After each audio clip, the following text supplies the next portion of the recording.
আসসালামু আলাইকুম ফ্রেন্ডস, এডুজের শিক্ষায় আপনাদেরকে স্বাগতম। আপনারা সবাই কেমন আছেন? আশা করি সবাই ভালো আছেন। বরাবরের মতো আপনাদের সাথে আছি আমি সাইফুল ইসলাম। চলে এসেছি নতুন একটি টিউটোরিয়াল নিয়ে। সো আজকের টিউটোরিয়ালটি কোন বিষয়ের উপর হতে চলেছে সেটা নিশ্চয়ই আপনারা টাইটেল এবং থাম্বনেল দেখে অলরেডি বুঝে গেছেন। তো আমি কথা বাড়াবো না, চলে যাব মেইন টিউটোরিয়ালে।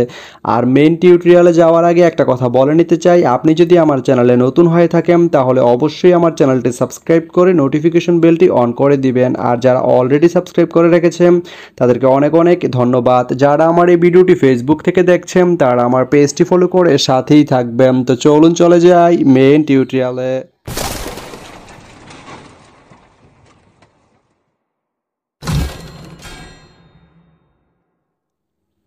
তো বন্ধুরা, আজকে আমরা জানবো আপনি ঢাকা এয়ারপোর্ট থেকে ঠাকুরগাঁও যেতে কোন কোন ট্রেন রয়েছে, সেই ট্রেনগুলো ছাড়ার নতুন সময়সূচি, বন্ধের দিন এবং গিয়ে পৌঁছতে কতক্ষণ সময় লাগবে বিস্তারিত।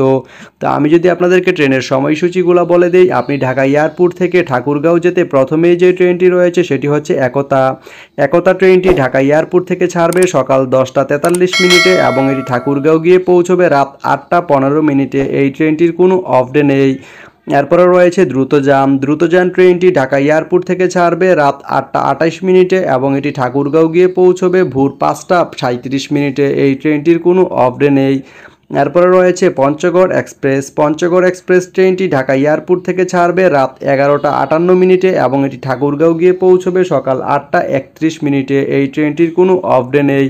তো আপনি ঢাকা এয়ারপোর্ট থেকে ঠাকুরগাঁও যেতে এই তিনটি ট্রেনের যে কোনো একটি ট্রেন ব্যবহার করতে পারেন। তো ভিডিওটি কেমন লাগলো অবশ্যই কমেন্ট করে জানাবেন।